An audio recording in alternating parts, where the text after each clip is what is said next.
Mateus capítulo 5, verso 10. A Santa Palavra de Deus nos diz o seguinte: bem-aventurados os que sofrem perseguição por causa da justiça, porque deles é o reino dos céus. Até aqui, curva a sua cabeça mais uma vez. Senhor Deus, nosso Pai, tem misericórdia de nós. Concede-nos, Senhor, a iluminação do Teu Santo Espírito, para que possamos aprender um pouco mais da Tua Palavra, para que possamos ser confrontados, moídos, modificados, restaurados, como vasos de honra, para a glória do Teu santo nome. Nos ensina, Senhor, a passar pelas dificuldades. Nos ensina a ter alegria nos momentos difíceis. Tem misericórdia de mim, Senhor, ao expor essa palavra. Quem sou eu? Tem misericórdia dos meus irmãos que vão ouvir. Que a voz do Teu Santo Espírito possa suplantar as minhas debilidades e que a Tua palavra pura possa ser uma semente que encontra campo fértil nos corações daqueles que me ouvem. Peço essas coisas e já Te agradeço, no nome santo de Cristo Jesus, nosso Senhor. Amém. Senhores, na última semana nós vimos o que significa bem-aventurados os pacificadores.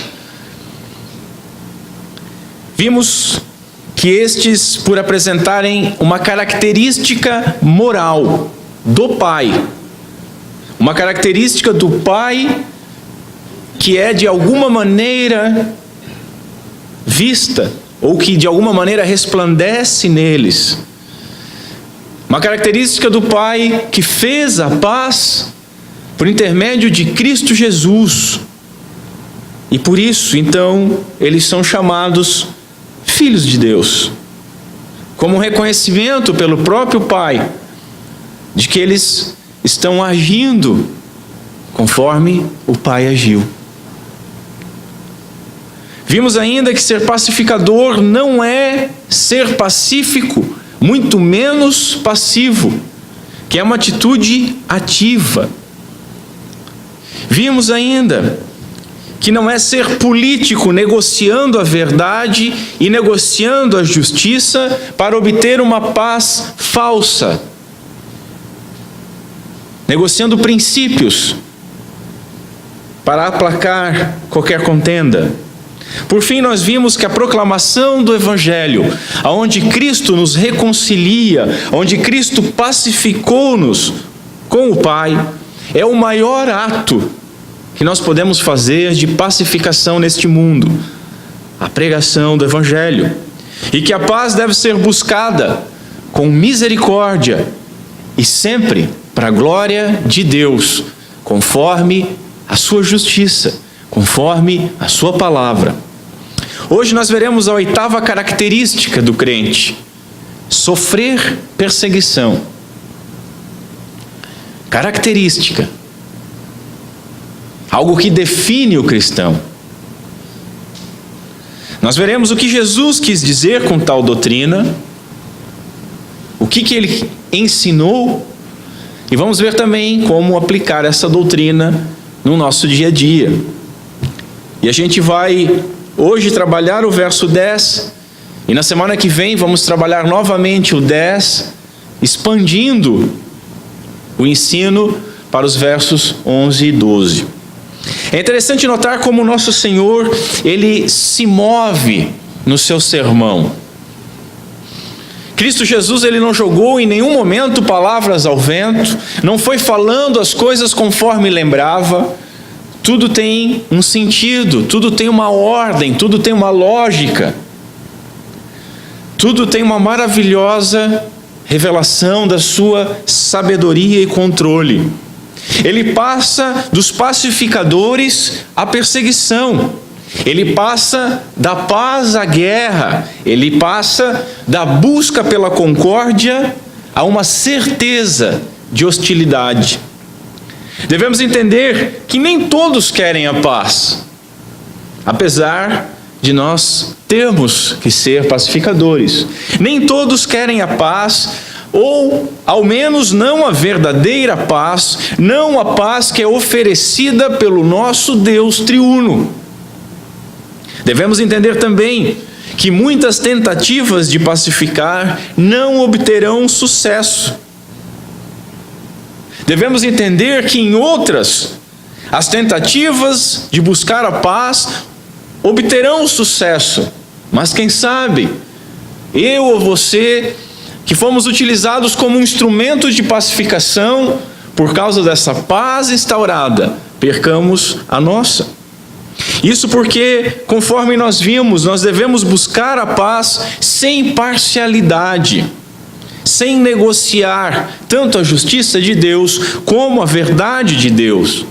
Devemos então buscar o direito de todos a partir da justiça de Deus, sem parcialidade, a partir daquilo que glorifica ao nome santo de Deus. E como nós veremos ao longo desta mensagem, essa é a senha para encontrarmos dificuldades na nossa vida.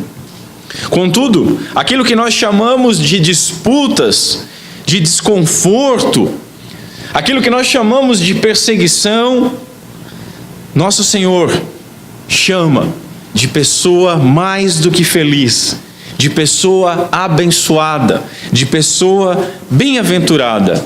E nós vamos ver então o porquê dessas coisas. Em primeiro lugar, o que Jesus quis dizer com bem-aventurados os que sofrem perseguição? Como sempre, nós vamos dar uma olhada a princípio nos termos.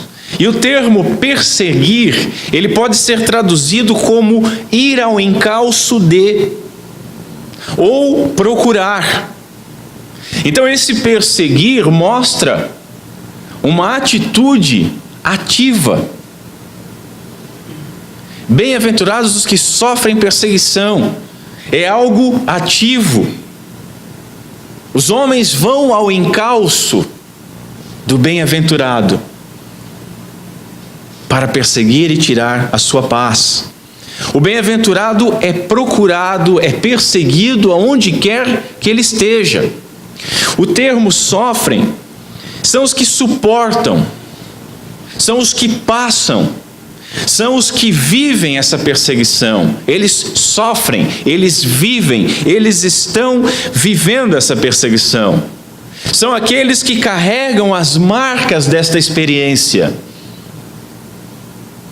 Sejam quais forem essas marcas. Talvez um nome jogado à lama, talvez o cerceamento da liberdade, talvez alguma marca física, como Paulo carregou o nosso próprio Senhor Jesus.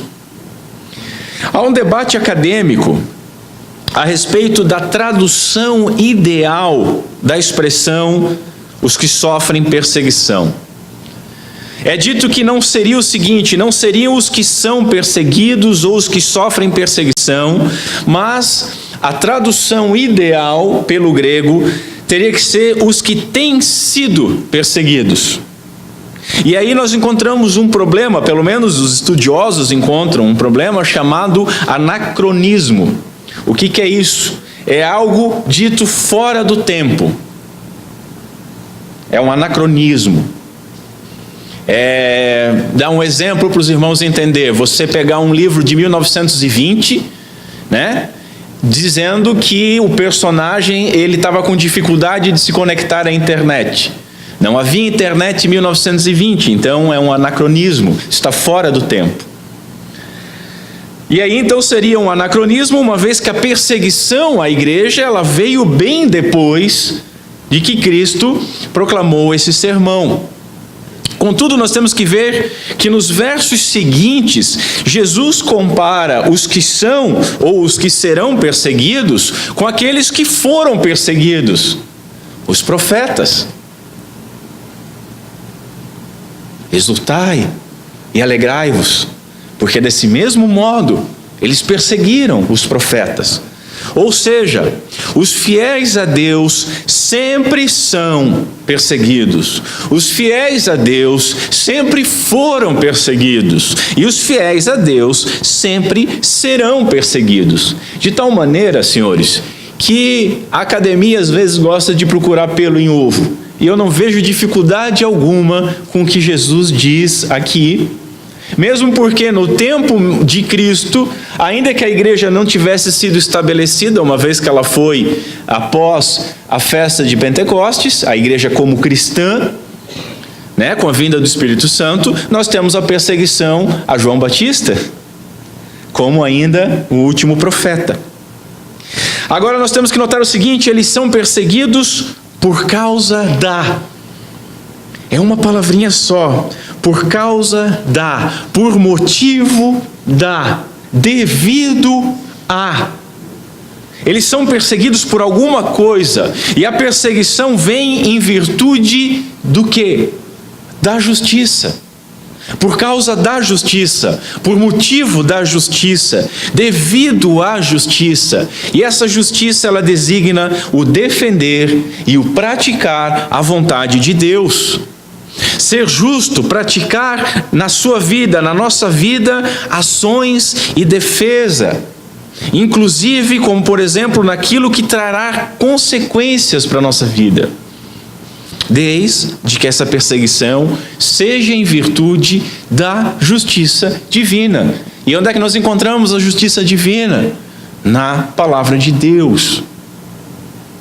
Reino dos céus é usado também nessa expressão. E é a mesma expressão que nós encontramos no verso 3, na primeira bem-aventurança. Bem-aventurados os pobres de espírito, porque deles é o reino dos céus. E eu já falei para os irmãos que não há por que complicar ou fazer uma teoria como algumas pessoas fazem. Não, existe o reino de Deus, existe o reino dos céus. Porque Mateus, ele está escrevendo para judeus, e ele não quer ofender aos judeus, falando o nome de Deus mais do que necessário. Por isso, ele fala em reino dos céus, reino esse que pertence a Deus, então ele usa céus no lugar de Deus. Portanto, bem-aventurados, senhores, é um manso, é um pobre de espírito, é aquele que tem o coração purificado, que chora, que é faminto pela justiça. E mesmo sendo um pacificador, ele acaba sendo perseguido devido à justiça. E a isso Jesus então chama de bênção. E a isso Jesus elogia. Meu segundo ponto: qual doutrina Jesus nos ensinou com esse texto? E como de costume, eu vou iniciar primeiro estabelecendo o que não significa. Eliminando as alternativas incorretas para que nós possamos chegar mais objetivamente ao que Jesus nos quis ensinar. Veja, em primeiro lugar, o texto não diz bem-aventurados os perseguidos, ponto. Não são os perseguidos que são bem-aventurados. Jesus não diz que todo perseguido é um bem-aventurado, independente do motivo ao qual ele está sendo perseguido. Do mesmo modo que nós vimos que não é todo pobre, mas é o pobre de espírito. Vimos que não é todo aquele que chora, mas é o que chora porque tem consciência da lei de Deus, da diferença entre ele e Deus, e da falta de adequação da sua vida com aquilo que Deus mandou fazer. Sempre há um condicionante, e aqui também há um condicionante. Bem-aventurados os que são perseguidos por causa da justiça.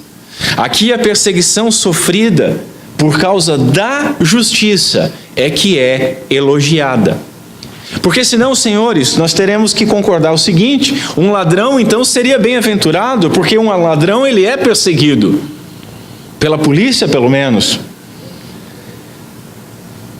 E aí a gente nota o seguinte: como que as filosofias e o progressismo têm distorcido o real significado deste maravilhoso sermão. Talvez um dos alvos prediletos, tanto do liberalismo teológico quanto das filosofias materialistas e marxistas, seja o Sermão do Monte. E é uma pena, porque muitos dentro da igreja têm sido engabelados por isso. E aí vem as teorias, não, pobre, basta ser pobre, Deus ama os pobres, os ricos são a burguesia. O que chora e está chorando às vezes por qualquer motivo. E às vezes as pessoas encontram consolo nisso. As pessoas estão se debulhando em lágrimas por algum motivo e lembram, bem-aventurados os que choram, mas não é simplesmente chorar. Ter a barriga roncando e a garganta sedenta de pão e água não faz de alguém um bem-aventurado, mas somente quando ele é sedento e faminto pela justiça de Deus. E da mesma forma, ele só vai ser um bem-aventurado quando perseguido por causa da justiça e não perseguido por todo e qualquer motivo. Hoje, na dialética marxista, o bandido, o ladrão, ele é uma vítima da sociedade. Então ele é perseguido por causa da maldade daqueles que possuem algum bem, por causa da maldade dos burgueses. Segue-se a isso um outro erro, de achar que os bem-aventurados são os perseguidos por defenderem alguma causa, seja ela justa ou não. Faz uma campanha a favor do aborto, provoca, atiça, extrapola os ânimos numa manifestação a favor do aborto, que é contrário à palavra de Deus. Em determinado momento encontra uma resistência contrária, seja policial ou seja lá da senhorinha católica com guarda-chuvinha que cansou de ouvir as blasfêmias, ou seja, dos nossos irmãozinhos ali, terninho, Bíblia debaixo do braço, ou da gente que se acha mais legalzão. Daqui a pouco a gente perde as estribeiras. E aí vem o uso. Bem-aventurados os perseguidos. Estamos sendo perseguidos. E aí, como nós vimos na escola bíblica, pega-se os exemplos históricos. A igreja perseguiu Galileu. Está me perseguindo também. Não é aqueles que são perseguidos por defenderem qualquer causa, seja ela justa ou não. A causa pode ser justa também. Às vezes as pessoas tentam ganhar atenção e simpatia, agindo como se estivessem sendo perseguidas, diz um comentarista bíblico. E nós vemos isso no vitimismo, que é uma das filosofias atuais. Se fazer de vítima é uma premissa para obter algum privilégio, algum direito. E por que não obter o privilégio ou o direito de ser bem-aventurado? E aí começa toda aquela choradeira. Eu sou perseguido porque eu sou negro, porque eu sou pobre, porque eu sou homossexual, porque eu sou mulher, porque eu sou isso, porque eu sou aquilo, porque eu sou vascaíno. Não é isso que o texto está falando. Mesmo que seja uma causa legítima. Esse foi o caso que foi utilizado agora há pouco, senhores, por aquele deputado homossexual que renunciou. Eu estou abrindo mão, estou renunciando porque eu estou sendo perseguido. Houve um e-mail de 2 anos atrás que me ameaçou de morte. Em contrapartida, a sécula do partido dele esfaqueou, na época, o candidato a presidente, hoje atual presidente do Brasil, que passou por 4 cirurgias por causa dessa tentativa de homicídio. Mas veja, não, eu tenho um e-mail, não tem nenhum boletim de ocorrência, se fazer de vítima. Mas não vamos falar só do outro lado, temos que falar do nosso lado, e o nosso lado tem um telhado que talvez nem de vidro seja. É o caso dos parlamentares, muitos dos quais auto-intitulado cristãos, sejam eles católicos ou protestantes, quando perseguidos por bobagem que fizeram ou por bobagem que falaram, vêm dizer: bem-aventurados os que sofrem perseguição. Não, meu caro vagabundo, você está sendo perseguido porque você é trouxa, porque você falou bobagem, porque você fez bobagem.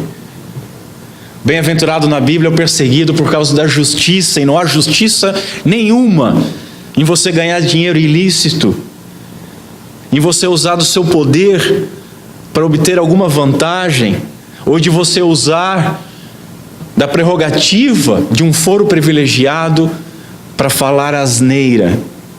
Isso não é ser perseguido, não pela justiça. Não são nem bem-aventurados estes, muito menos bem-aventurados por serem perseguidos por causa da justiça.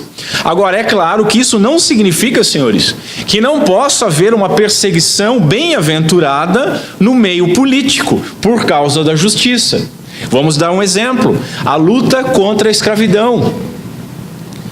O parlamentar inglês William Wilberforce, reformado, dedicou toda a sua vida parlamentar, se não me engano, cerca de 40 anos, lutando para aprovar uma lei contra a escravidão na Inglaterra.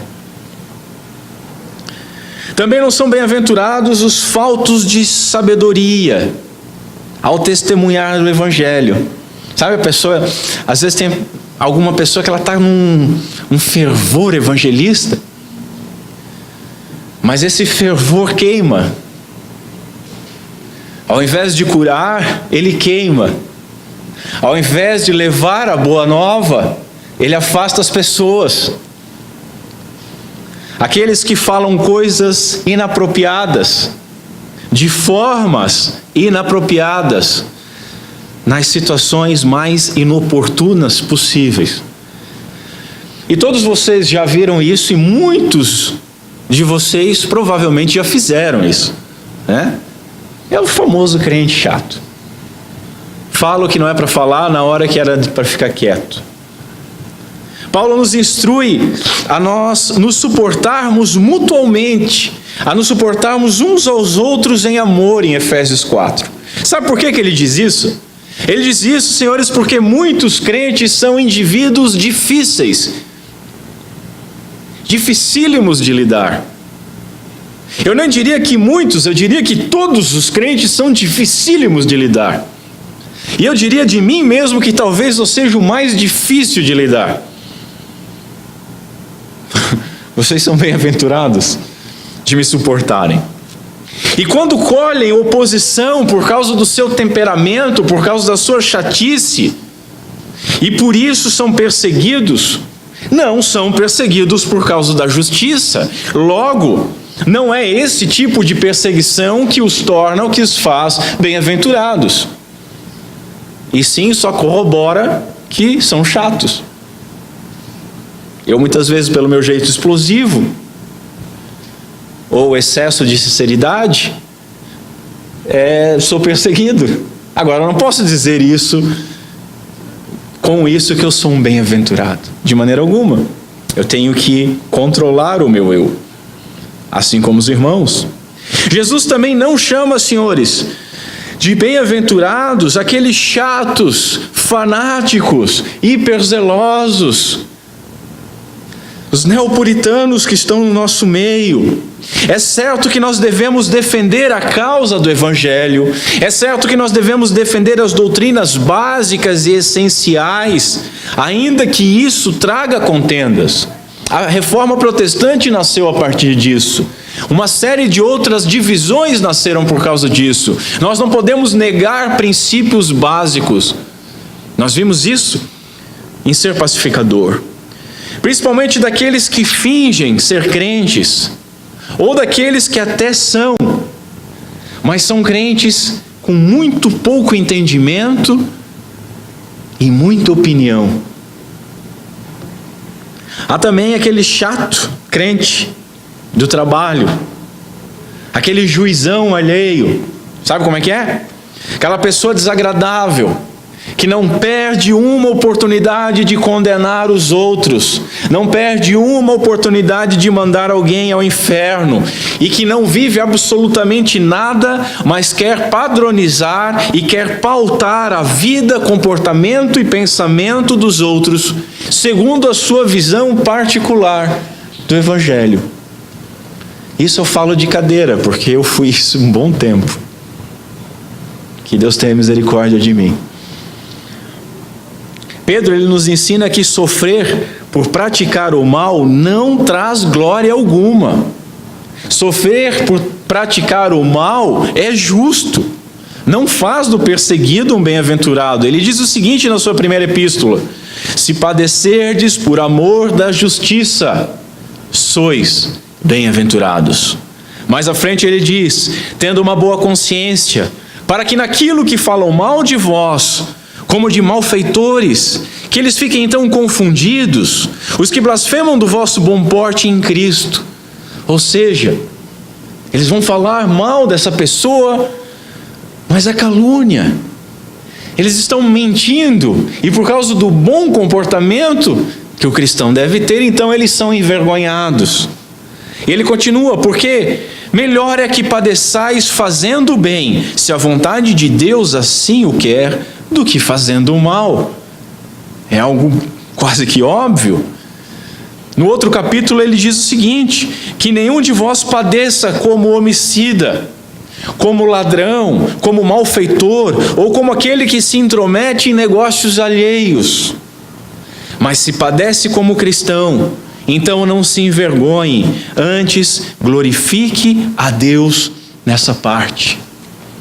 Uma última observação, tomando esse verso de Pedro: mas se padece como cristão. O bem-aventurado, ele não é um homem natural. O bem-aventurado não é um homem carnal. O bem-aventurado é alguém que nasceu de novo, é alguém que foi regenerado, é alguém que é cristão, e por isso ele pode padecer como cristão.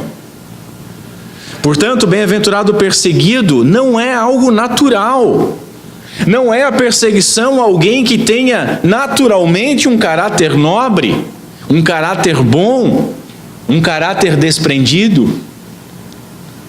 Tudo aquilo que não é feito por fé, tudo aquilo que não é feito para glorificar a Deus, é pecado. Paulo nos ensina isso. Até mesmo o bem, senhores. Até mesmo o bem que não é feito por fé e para a glória de Deus é pecado. Portanto, a bondade e nobreza, elas devem nascer da justiça. A bondade e a nobreza, elas devem nascer da obediência sincera à lei de Deus para a glória de Deus. Então vamos ver agora positivamente. Eliminados algumas possíveis más interpretações, alguns erros interpretativos, vamos ver positivamente. Não é, senhores, o sofrimento que faz um bem-aventurado, mas a causa do sofrimento. Compreenderam isso? Não é o sofrimento que faz do cristão um bem-aventurado, mas a causa do sofrimento do cristão. E esse sofrimento é por causa da justiça. O mundo chama o choro arrependido, a humildade, a pureza, o ser misericordioso de fraqueza. É fraqueza. O mundo clama para que nós sejamos implacáveis. O mundo condena a pureza como uma perversão puritana. O mundo, ainda que fale da humildade, manda você acreditar em você mesmo e dizer frases de efeito na frente do espelho. O mundo nos chama a dizermos, como muitos dizem, que não se arrependem de absolutamente nada, porque tudo aquilo que fizeram formou o caráter delas. O mundo é totalmente contrário às demandas da Escritura Sagrada. Mas a ordem lógica que Jesus expõe, ela é muito didática. Notem o seguinte: sem ter um coração puro, porque foi limpo, não há como alguém ser um pacificador. Nós vimos isso. Como é que você vai querer levar uma paz que você nem mesmo tem? Nem com Deus, nem com você mesmo. E ser pacificador, como eu disse no princípio, é uma senha para ser perseguido. O pacificador não é aquele pacífico, como nós vimos, ou aquele que resolve as disputas a qualquer custo. Um apaziguador. Para o pacificador verdadeiro, a justiça tem a última palavra. Para um pacificador bem-aventurado, a justiça de Deus é a régua de aferição de todas as coisas, tanto dele como dos demais. E quando nós mostramos numa situação imparcialidade, e mostrar imparcialidade não é ser isentão, né? Eu não sou nem católico nem protestante, eu creio em Deus. Eu não sou arminiano nem calvinista, eu creio em Jesus. Eu não sou de esquerda nem de direita, eu sou uma pessoa centrada, eu sou honesta, eu sou... Aí tem as confusões, tem os rolos, ela nunca toma posição nenhuma. Ela não é nenhuma coisa nem outra, muito pelo contrário. Como diz o filósofo progressista Caetano Veloso.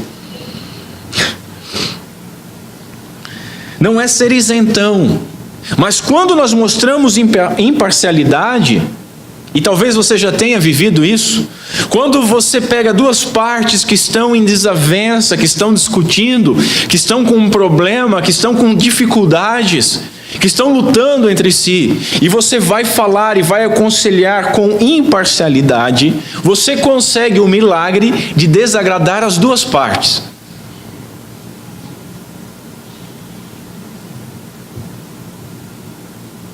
Os nossos pastores aqui no nosso meio, que já aconselharam um casal, sabe como é que isso é maravilhoso. Você entra numa sala que duas pessoas querem uma voar no pescoço da outra. Em um determinado momento, o inimigo do meu inimigo também é meu inimigo, e os dois se juntam contra você, porque você não vai defender nenhum nem o outro, né? Toda história tem três lados, diz um ditado, né? O lado do marido, o lado da esposa e a verdade. E obviamente os dois lados vão lá para provar que tem razão.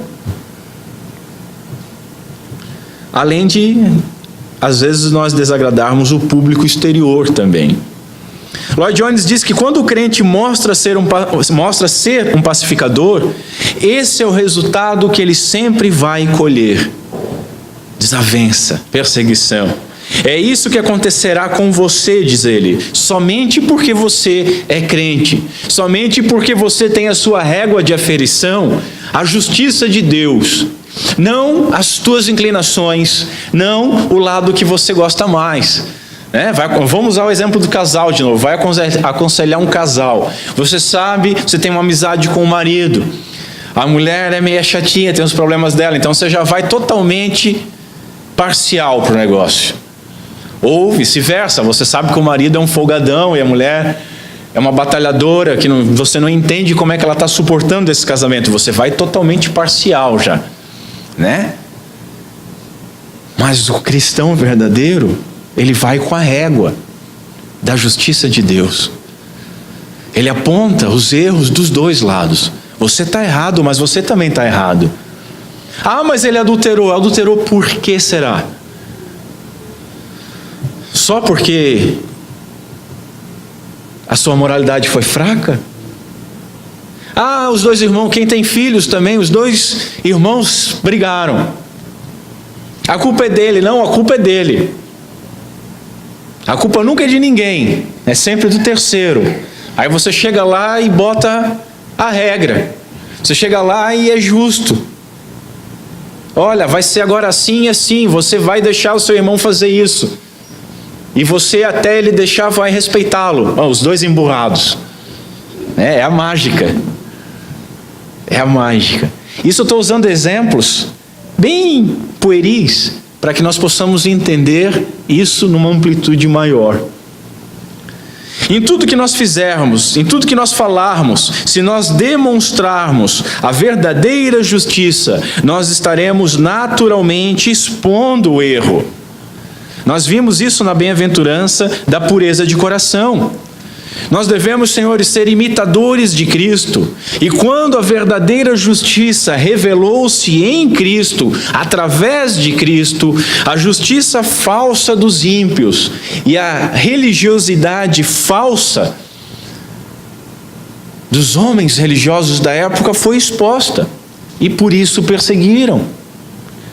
Nós estamos seguindo uma ordem lógica das bem-aventuranças. E apesar de que todas são características que descrevem o crente, a ordem, a forma gramatical, ela nos ensina muito. Os que têm sido perseguidos indica que a perseguição é resultado de uma ação anterior. Uma ação anterior. Quando a fé dos filhos de Deus se desenvolve a ponto de se manifestar exteriormente, de modo que aqueles que não participam com eles da mesma experiência, eles começam então a notar a diferença, o resultado é perseguição. O resultado vai ser perseguição. Isso nos ensina, senhores, que o cristianismo, ele é vivido além da comunidade de fé. O cristianismo é vivido lá fora, em meio ao povo, em meio ao trabalho, em meio ao estudo, no meio da sociedade. Nós estamos vendo ainda as características do crente, que são as bem-aventuranças. E lembram que eu já fiz um esboço geral do Sermão do Monte. Essas são as características do crente. Por ele ter essas características, ele então é um testemunho vivo. Ele é então sal e ele é então luz. E aí ele consegue viver as outras demandas que são apresentadas no sermão. Agora, nós vamos ver isso daqui a 2 semanas. Sal dentro do saleiro, não adianta muita coisa. Tem ele gosto ou não tenha. Luz pode ser muito forte. Agora, se você botar a luz embaixo da cama e não no teto do seu quarto, não vai adiantar absolutamente nada. O cristianismo, ele deve ser vivido lá fora. Nós nos reunimos em nome de Cristo. É uma ordem de Deus para que nós tenhamos as reuniões, aonde juntos, em uníssono, renovemos a aliança com Deus, exaltemos, cantemos ao seu santo e maravilhoso nome. Tenhamos um tempo para aprender da sua lei, da sua palavra, do seu evangelho. Mas para quê? Para viver lá fora. Para que possamos ser então embaixadores, para que possamos então salgar e brilhar. Temos uma tendência de nos isolarmos do sofrimento e da dificuldade do mundo. Essas são as razões dos monastérios, da vida monástica. Vou sair das distrações do mundo para chegar mais próximo de Deus, mas a maior distração é você mesmo. E nós não fomos chamados a vivermos para Deus isolados numa cela, né, que é como chamam os quartos de um monastério. Todavia, nós não podemos fugir de maneira alguma do nosso papel social, indo por todo o mundo. Devemos nos esforçar para levar o amor, para levar a misericórdia, para levar a justiça e para levar a pacificação por meio de Cristo Jesus e entender que é justamente por causa disso que seremos perseguidos. O crente, senhores, ele é um incômodo ao mundo. O crente, ele é um estorvo. Agora lembre bem, ele não pode ser um incômodo ou um estorvo, porque ele é chato.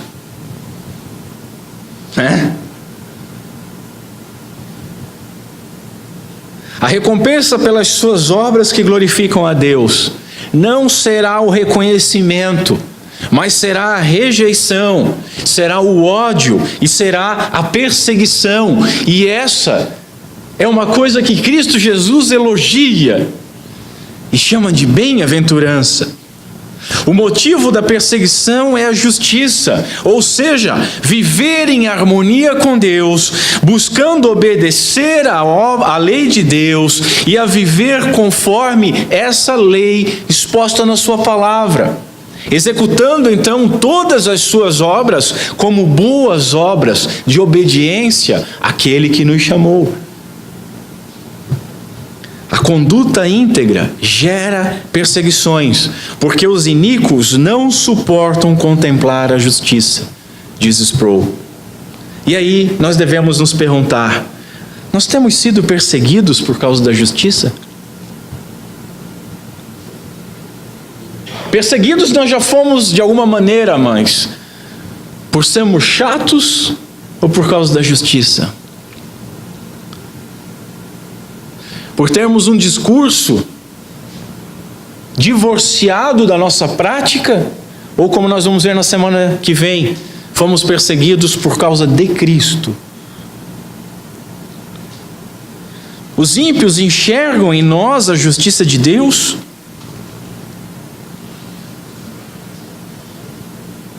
São perguntas que nós temos que nos fazer. Se eles não enxergam, é motivo de arrependimento. Se os ímpios não enxergam em nós a justiça de Deus, a palavra hoje está nos conduzindo ao arrependimento. Está nos chamando ao pedido de perdão. Agora, se os ímpios enxergam, a perseguição que segue, ela é elogiada pelo Senhor. O mundo gosta de abrigar em seu peito tanto o ódio, quanto o preconceito, quanto o egoísmo. Contudo, eles nos pintam como lobos. A primeira parte, inclusive uma espécie de argumentação, que eu esqueci o nome, uma falácia que se usa em argumentação, chama-se ad hominem, que é você atacar o homem.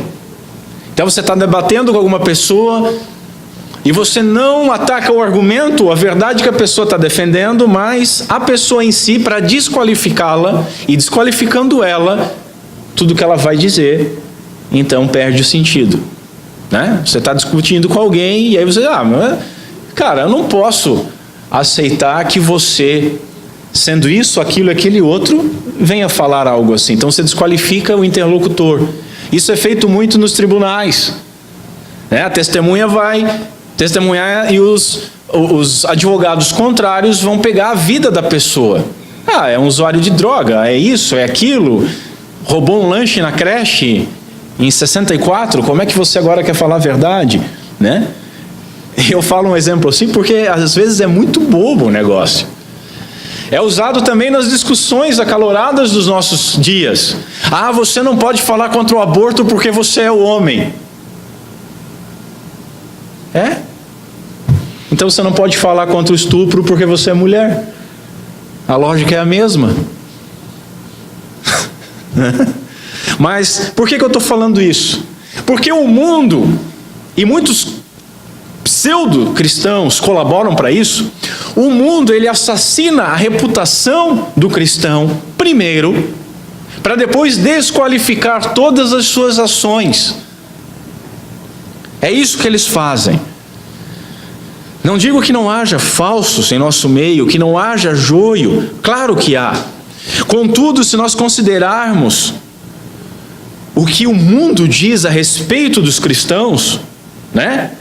Como que eles nos consideram? Eles nos consideram os piores entre os homens.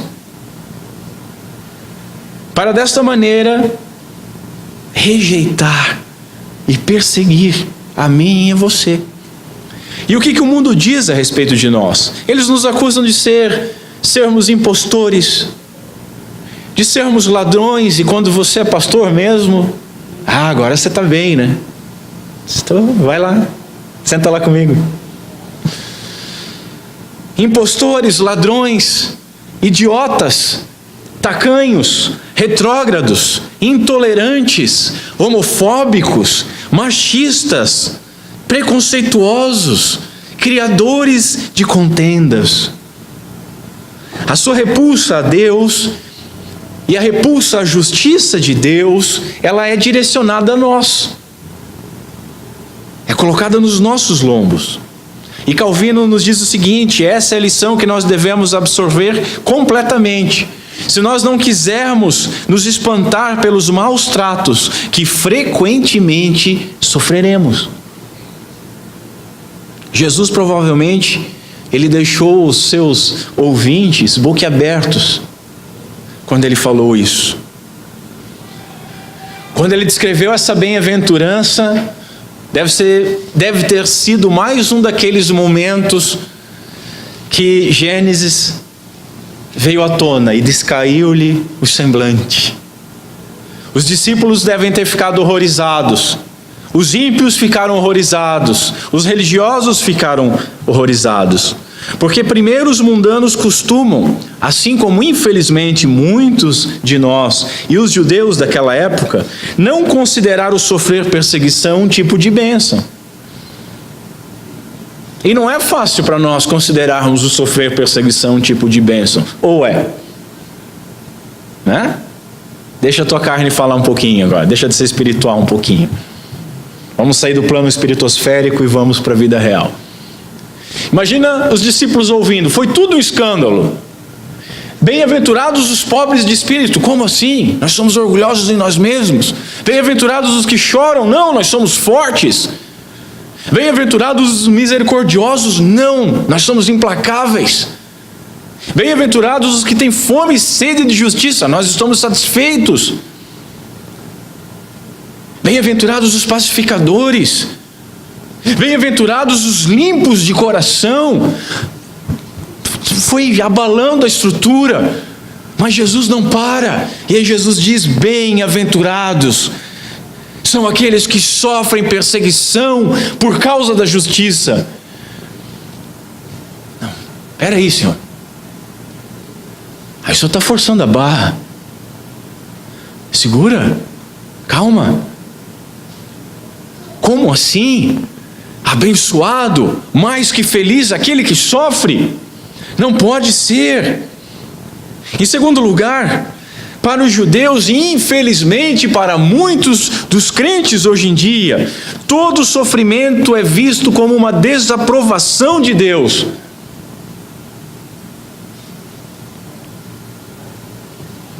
O cara, acontece alguma coisa ruim com ele, já chega o santo assim no lado e pergunta: como é que está a tua vida com o Senhor? Como é que está a sua comunhão com Deus? Tem perguntas mais idiotas, né? Você tem dizimado? Mas vamos ficar só com o pessoal ainda mais. Como é que está a sua relação com Deus? De certo, o pai, ele desaprovou então o seu próprio filho.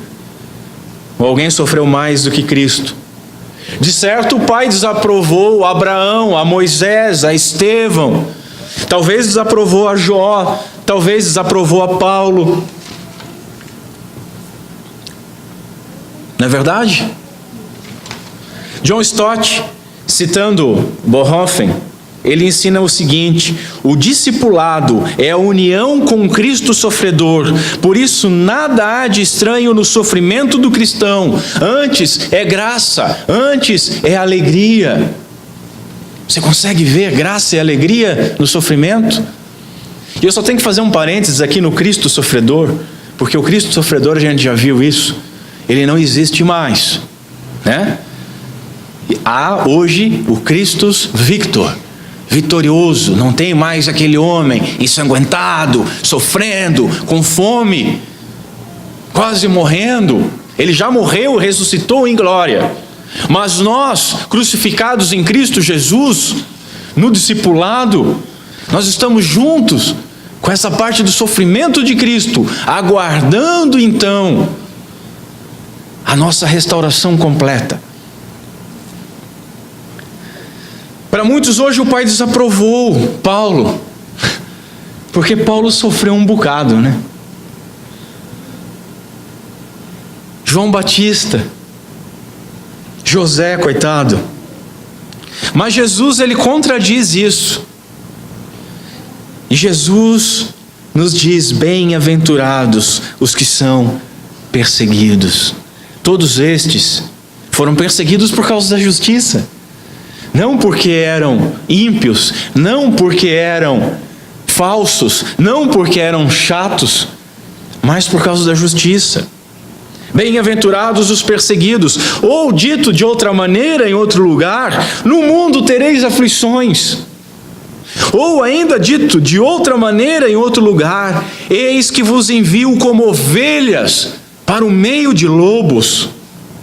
Ou lembrando ainda de que Paulo nos ensinou na sua epístola a Timóteo: todos os que quiserem viver piedosamente em Cristo Jesus serão perseguidos. Não é talvez sejam, é serão. Não é alguns, é todos. E aí nós temos que nos perguntar: temos vivido piedosamente em Cristo Jesus? E aí temos que nos perguntar: temos sido perseguidos? E temos sido perseguidos por causa da justiça? Há diferentes níveis de perseguição, mas nenhum cristão pode passar pela vida sem enfrentar alguma forma de sofrimento, diz Sproul.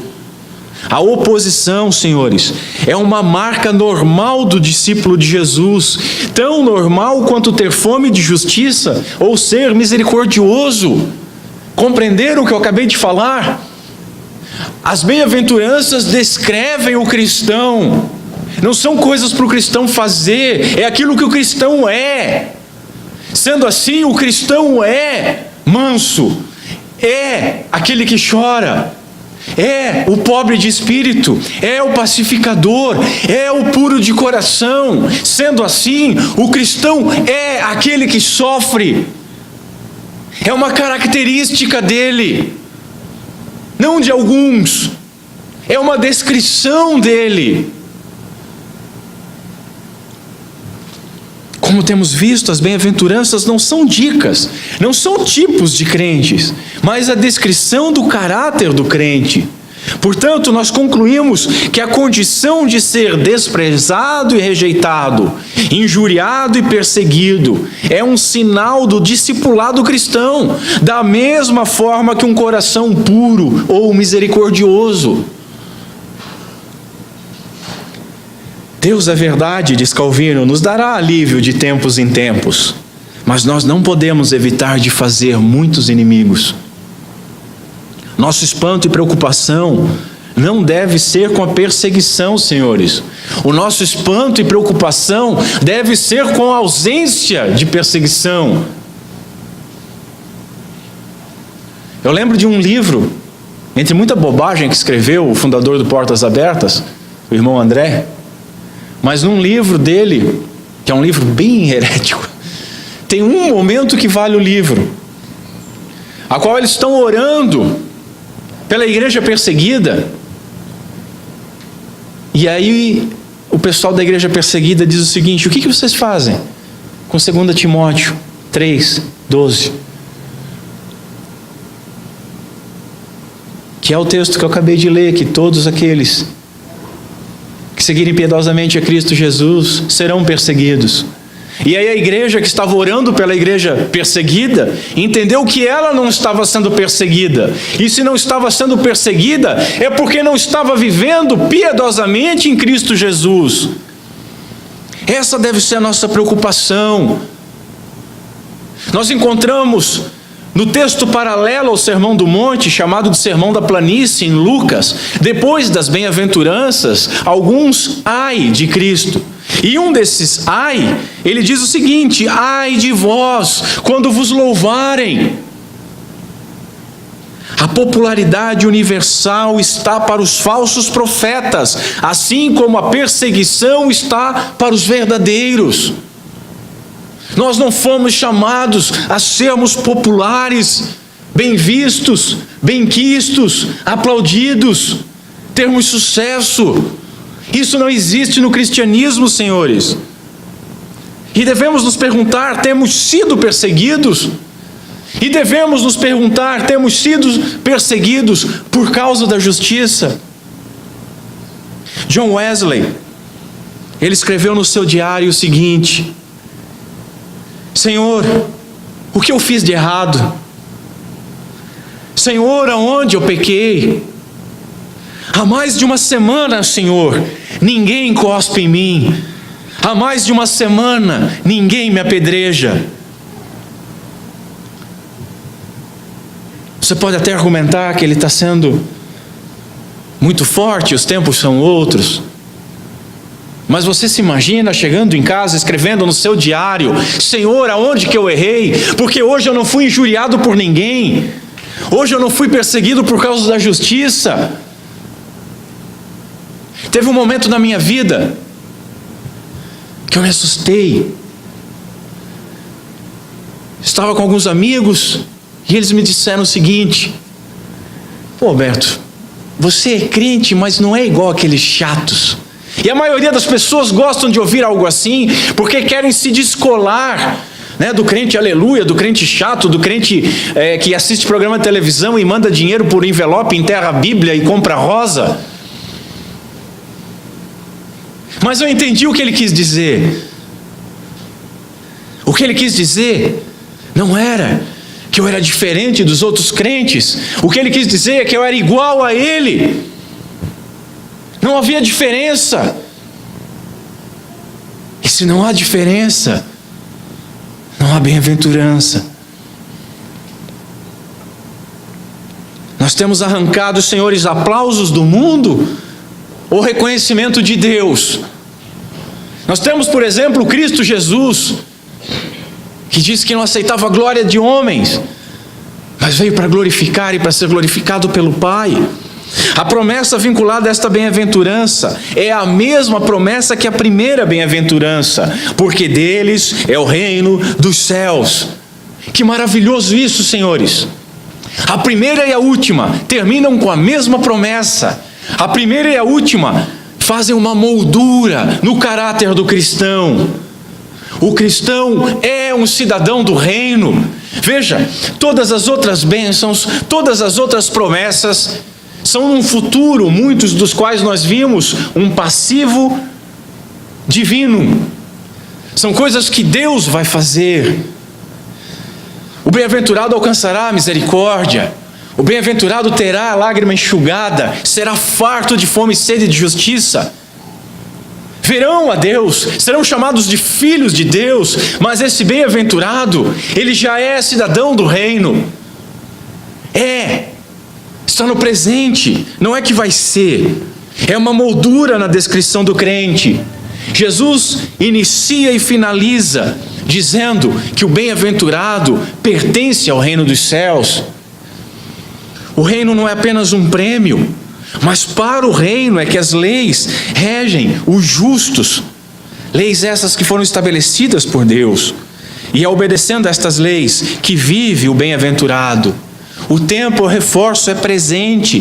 Deles é o reino dos céus. Eles pertencem ao reino. Reino este inaugurado pelo Senhor. Inaugurado e que vivem aqueles que vivem de acordo com as leis do reino. Aqueles que possuem uma escala de valor diferenciada do mundo. Aqueles que medem e que são medidos por um sistema métrico celestial. E por viverem assim, é que sofrem nas mãos do mundo. Por serem bem-aventurados, é que eles são perseguidos. E por ser perseguido, por causa da justiça, é que são bem-aventurados. A estes Jesus assegura: vocês são cidadãos do reino. E são cidadãos do único reino permanente, o reino dos céus. Nós pertencemos a esse reino, senhores. Meu terceiro ponto: como podemos aplicar tal doutrina? Em primeiro lugar, o nosso santo exemplo, o nosso santo paradigma sempre é o Senhor Jesus Cristo, o justo, a justiça. Ele é o nosso exemplo supremo, tanto por viver em completa e absoluta perfeição, gentileza, mansidão, quanto por aquilo que ele recebeu E o que ele recebeu? Injúrias, falsas acusações, blasfêmias, buscas interesseiras, ódio, inveja, cusparadas, chicotadas, abandono e a mais terrível forma de execução, a crucificação. Devemos andar como ele andou, devemos viver como ele viveu, e não estranhar, mas antes nos regozijar em sermos tratados como ele foi. Nós vamos ver na semana que vem. Alegrai-vos e exultai. É sede muito felizes. É quase como dizendo: pulem de alegria por serem perseguidos. Se o mundo vos odeia, diz Cristo, sabei que primeiro que a vós outros odiou a mim. Do mundo vos escolhi, por isso o mundo vos odeia. Se me perseguiram a mim, também perseguirão a vós outros. Senhores, tenhamos como grande bênção tanto o viver como o padecer pelo Senhor. Paulo nos ensina o seguinte: em tudo somos atribulados, mas não angustiados, perplexos, mas não desanimados, perseguidos, mas não desamparados, abatidos, mas não destruídos, trazendo sempre por toda parte a mortificação do Senhor Jesus no nosso corpo, para que a vida de Jesus se manifeste também em nossos corpos. E assim, nós que vivemos, estamos sempre entregues à morte, por amor de Jesus, para que a vida de Jesus também se manifeste em nossa carne mortal. Ou, como Pedro diz: contudo, alegrai-vos por sede participantes dos sofrimentos de Cristo, para que também vos alegreis e exulteis na revelação da sua glória. Em segundo lugar, juntemo-nos ao modo de vida, à participação no sofrimento, na alegria, na certeza de uma alegria eterna, de tão grandes nuvens de testemunhas, tais como Abel, Abraão, Moisés, José, Davi, Daniel, Pedro, Paulo, Estevão, Tiago, João. Depois nós podemos citar também Wesley, Knox, Lutero, Calvino, Bunyan, Wycliffe, Hus, Whitefield, Tyndale. A lista é imensa. Nos ajuntemos a esses, dos quais o mundo não era digno. Vivamos como eles viveram. Não nos deixemos aborrecer e que possamos antes jubilar por sermos dignos de sofrer pela justiça. Que sejamos tal como os apóstolos foram descritos em Atos capítulo 5. Olha o que eles fizeram: regozijaram-se de terem sido julgados dignos de padecer afronta pelo nome de Jesus. Digno de sofrer afronta pelo nome de Jesus. E o que nós fizemos comumente? Primeira dorzinha: ai Senhor, eu não aguento mais. Primeiro probleminha: Senhor, afasta esse cálice. Em alguns lugares ainda: Senhor, eu não aceito. Quando a Bíblia nos ensina, no exemplo destes homens, a agradecer a Deus por termos sido achados dignos de padecer por causa do nome. E aí eu pergunto, e nós devemos nos perguntar: nós temos padecido por causa do nome? Somos dignos de padecer por causa do nome? Somos bem-aventurados por sermos perseguidos? Terceira aplicação: não sejamos frios, tal qual a geração de Isaías, a qual ele proclamou: ninguém há que clame pela justiça, nem ninguém que compareça em juízo pela verdade. Confiam na vaidade e falam mentiras, concebem o mal e dão à luz a iniquidade. Por isso o direito se tornou atrás e a justiça se pôs de longe, porque a verdade anda tropeçando pelas ruas. Nós não entendemos, senhores, o quanto Deus ama a integridade e o quanto Deus ama a justiça. Desprezo pela palavra de Deus e pelo que Ele pode fazer por nós, nos faz esquecer a justiça e a integridade, independente de quanto nós nos alegramos ou alegamos respeitar isso, mas quando chega no dia a dia, nós agimos diferente. Busquemos, portanto, o viver justo e piedoso, aquilo que o mundo odeia. Quarta aplicação: alguém pode imitar a Cristo, alguém pode imitar um comportamento cristão. Todavia, somente o bem-aventurado, aquele que foi regenerado, e somente ele será realmente perseguido por causa da justiça. Somente o novo homem. Muitos homens falsificam o comportamento de cristãos. Eles podem até viver um tempo dessa forma, mas é somente o regenerado que é perseguido verdadeiramente por causa da justiça e que é verdadeiramente um bem-aventurado, porque verdadeiramente ele é um cidadão do reino. Se nós não apenas imitarmos, mas pela ação do Espírito Santo, nós formos transformados à imagem de Cristo, tenha certeza, você não vai precisar se esforçar, o mundo vai te odiar. Quinta aplicação: definimos que bem-aventurado é tão o manso, pacificador, aquele que chora, o misericordioso, quanto é o perseguido por causa da justiça.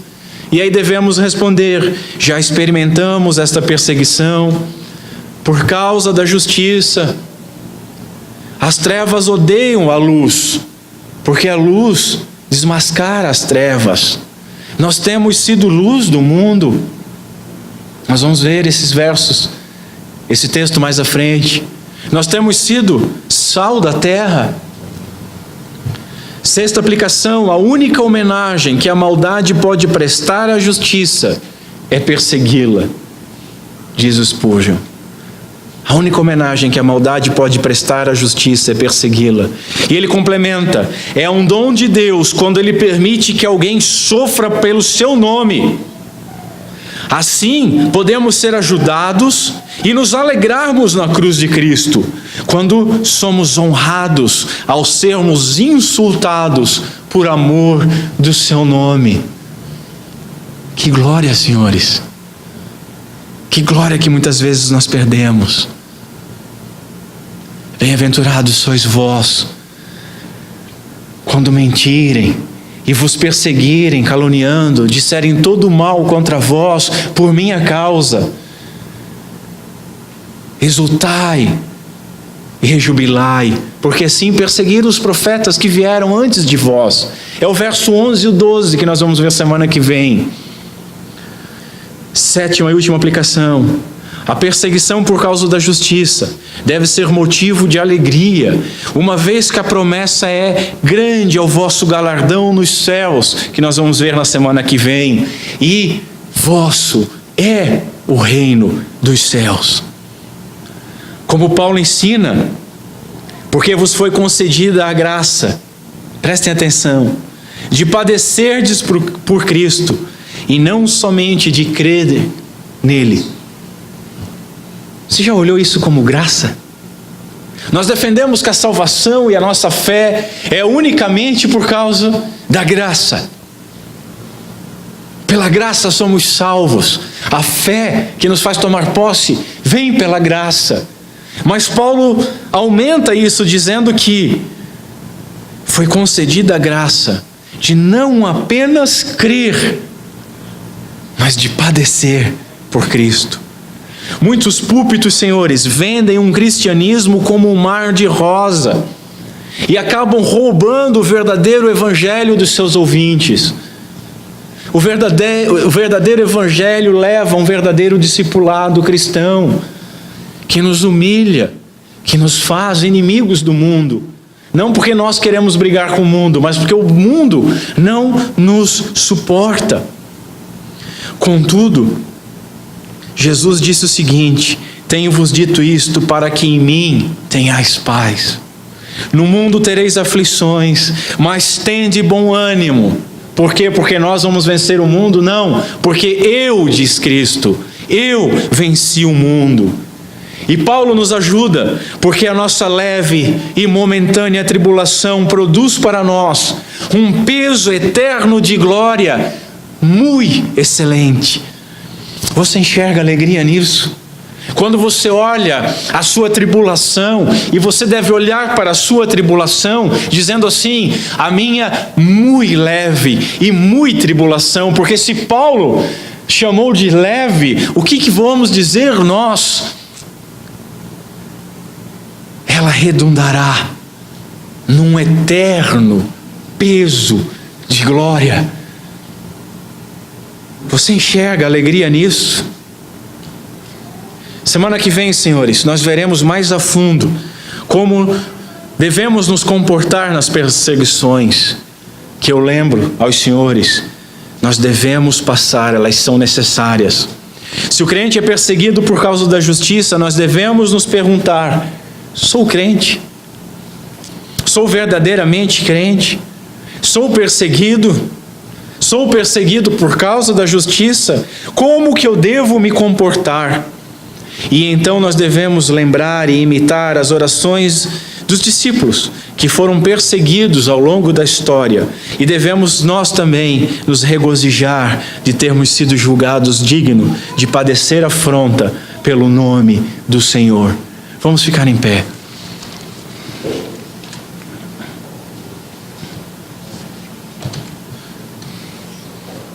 Curve a sua cabeça.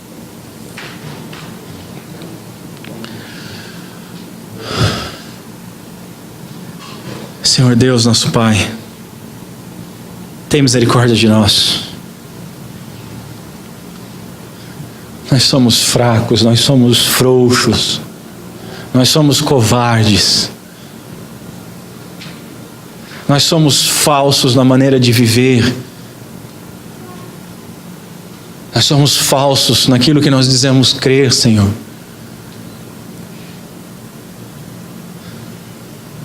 Nós mentimos demais, mas nós cremos em Ti, nos ajuda na nossa falta de fé, tem misericórdia de nós, que possamos nós termos em nossos corações o desejo de viver piedosamente para Ti, conforme a Tua justiça, na Tua graça, no poder do Espírito Santo. E que possamos dessa maneira, Senhor, encontrar naturalmente a oposição do mundo. E que possamos encontrar nessa perseguição júbilo e alegria. Porque essa perseguição reflete um eterno peso de glória, dada por graça. Porque é por graça que nos é dado o dom, a dádiva, não só de crermos, mas de padecermos por Ti. De tal maneira que nós devemos nos alegrar quando formos feitos dignos de padecer pelo Teu nome. Nos ajuda na nossa falta de fé, na nossa falta de compromisso, na nossa falta de comprometimento, no nosso testemunho pífio, na nossa covardia. Quantas vezes Te negaremos, Senhor?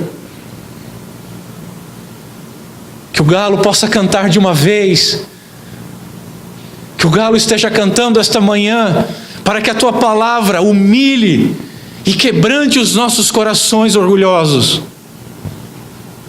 e que possamos encontrar na Tua misericórdia, na Tua compaixão, força para viver e defender a Tua justiça, e viver de um modo que sejamos sal e luz, e naturalmente odiados, porque somos Teus filhos, porque somos Teus servos, porque odiaram a Ti, e da mesma forma nos odiarão. Nos ajuda, Senhor, porque é nesses momentos que nós vemos a fraqueza e a debilidade da nossa profissão de fé, a fraqueza e a debilidade do nosso cristianismo. Que não possamos olhar com inveja as pessoas nos países que sofrem perseguição. Tu nos plantaste aqui na nossa nação para que demos fruto aqui aonde Tu nos colocou. possamos experimentar como dom de graça, de aprovação, de bem-aventurança, de alegria, de prova que pertencemos ao reino, a oposição daqueles que te odeiam. Nos ajuda, Senhor. Tem misericórdia de nós. Concede-nos, por amor do Teu Filho, Cristo Jesus, em nome de quem nós oramos.